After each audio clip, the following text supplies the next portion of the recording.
K푸드와 문화 등 한국에 대한 관심도가 폭발적으로 상승하는 가운데 유달리 한국인들만 날씬한 것 같다는 미국의 언론과 한 커뮤니티를 시작으로 많은 사람들은 한국인들이 상대적으로 날씬한 것에 대해 의문을 갖기 시작했습니다. 특히 먹방을 창조한 한국에서 먹는 걸 좋아하는 나라임에도 불구하고 미국과 비교해봤을 때 현저하게 비만율이 떨어지는 모습을 볼 수 있는데요. 충격적인 건 한국인의 비만율이 미국에 비해 불과 7분의 1 수준에 그친다는 통계가 밝혀지며 미국인들에게 꽤나 놀라운 통계가 아닐까 싶은데요. 여기에 더해 한국인들의 장에는 외국인들과 달리 비만에 좋은 유익균들이 있다는 사실이 밝혀지며 세간의 주목을 받고 있습니다. 오늘은 미국인들도 놀라고 질투까지 할 정도라는 한국인들이 유독 날씬한 이유에 대해 알아보는 시간을 갖겠습니다. 현재 대한민국에 대한 해외의 관심도는 우리가 상상하는 것 이상으로 많은데요.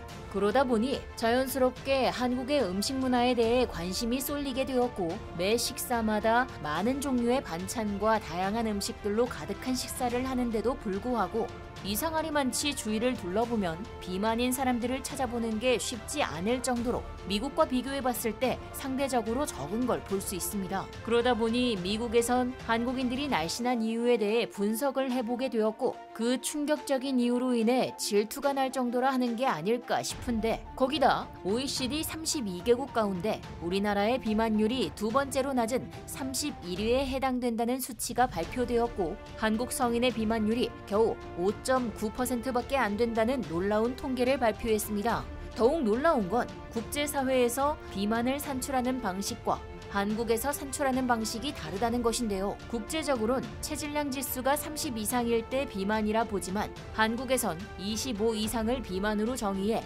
국제 기준과 비교해봐도 비만의 정도가 더 적다는 걸 알 수 있습니다. 다시 말해 한국인들의 비만 인구는 평균 17명당 1명꼴인 셈으로 선진국 중 가장 날씬한 나라인 일본 다음으로 낮은 비만율을 자랑하고 있죠. 미국과 비교해봤을 때는 충격적인 수치를 볼 수 있는데요. 비만율이 가장 높은 나라로 꼽힌 미국의 비만 인구는 무려 40%에 달할 정도인데 반해 한국 성인의 비만율은 미국과 비교해보면 고작 7분의 1 수준에 그칩니다. 이렇게 비만율이 낮다 보니 당뇨 환자 비율도 상대적으로 낮을 수밖에 없는데요. 한국인들이 소식하는 일본과 비교해봐도 크게 차이가 안 날 정도로 날씬한 이유로는 평상시의 생활 습관을 우선 꼽았습니다. 한국에선 평소 직장과 학교를 오갈 때 자가용을 이용하기보다는 걷거나 자전거를 타거나 혹은 대중교통을 이용하는 사람들의 비율이 압도적으로 많습니다. 그러다 보니 일상적인 생활에서조차 칼로리 소모가 되는데 이에 그치지 않고 주말이나 퇴근 후 산책을 한다든지 등산을 하는 등의 활동적인 여가 생활을 즐기고 있어 상대적으로 패스트푸드와 자가용을 이용해 주로 이동하는 미국인들과 비교해봤을 때 마르다는 게 정론인데요. 특히 고칼로리의 자극적인 고염식을 주로 먹는 데다 평소 소파에 앉거나 누워서 먹는 걸 즐기는 생활 습관이 한몫한다고 전해지고 있습니다. 그리고 한국의 음식에는 육류와 해산물 등이 주로 사용되긴 하지만 미국과 비교했을 때 눈에 확연히 띄는 건 음식에 전반적으로 야채와 채소가 사용된다는 것이죠. 거기다 패스트푸드를 주로 먹는 미국인들과 달리 한국인들의 밥상에선 밥을 먹더라도 여러 반찬과 국 등을 먹기에 상대적으로 슬로우 푸드 형태를 취하며 음식을 먹는다는 것인데요.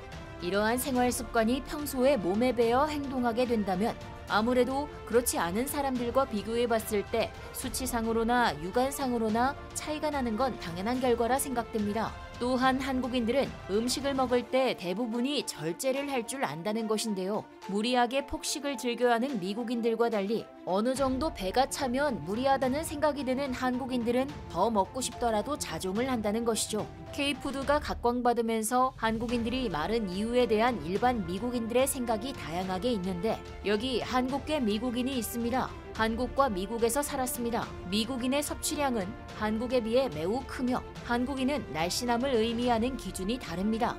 미국의 전통적인 한국계 미국인 가정에서 자라면서 우리는 매일 집에서 만든 한국 음식을 먹었습니다.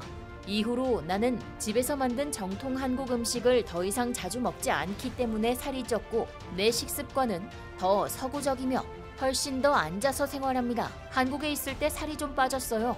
더 만족스러운 식사로 인해 간식을 덜 먹고 많이 걷는 것이 혼합되었습니다. 어떤 음식을 먹느냐에 따라 달라집니다.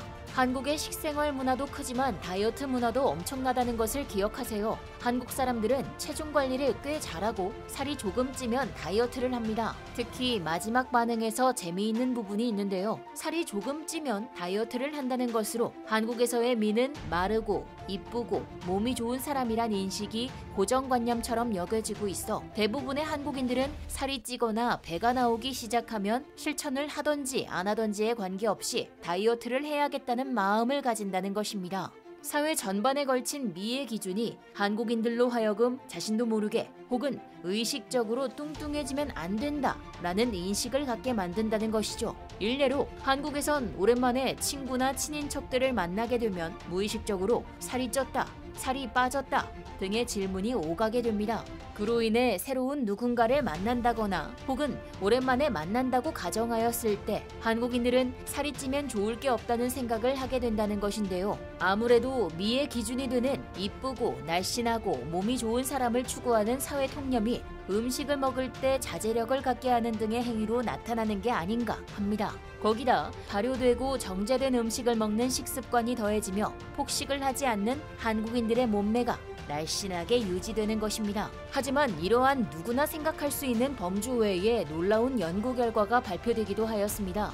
국내 연구진에 따르면 한국인의 장에는 유익균이 사는데 이것이 외국인들에 비해 비만과 대사증후군 그리고 제2형의 당뇨병과 같은 성인병에 더 강력한 예방 효과를 갖는다는 걸 밝혀낸 것입니다. 일반적으로 알려진 생활 습관과 식습관이 가져다준 결과로 한국인이 마르다고만 생각했지 유전적인 요소로 인해서도 영향을 받은 것이라고는 생각지 못했는데요. 마른 사람보다 과체중인 사람의 장에는 유익균보다 유해균의 점유율이 높다는 통계치가 나왔는데 장내의 미생물들은 소화와 흡수, 면역 등의 여러 역할을 수행하는데 인체에 득이 되거나 실이 되는 것에 따른 게 유익균과 유해균으로 특히 비만인들의 경우엔 유해균 중의 하나인 피르미쿠테스가 정상 체중을 가진 사람들에 비해 월등히 높게 나타나는 모습을 보였습니다.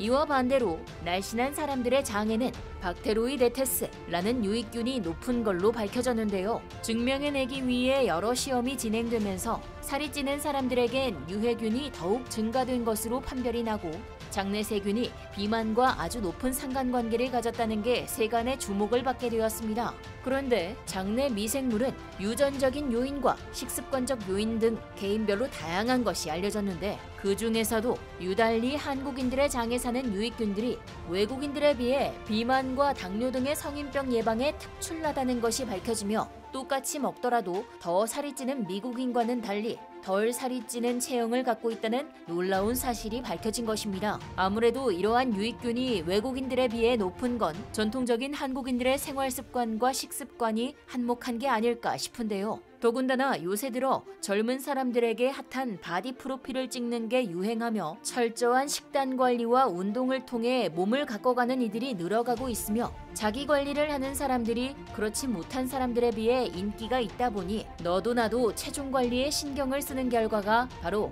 한국인들이 미국인들과 비교했을 때 유달리 마른 편에 속하는 게 아닐까 합니다. 다음 시간에도 더욱 유익하고 좋은 정보를 가지고 찾아오겠습니다. 감사합니다.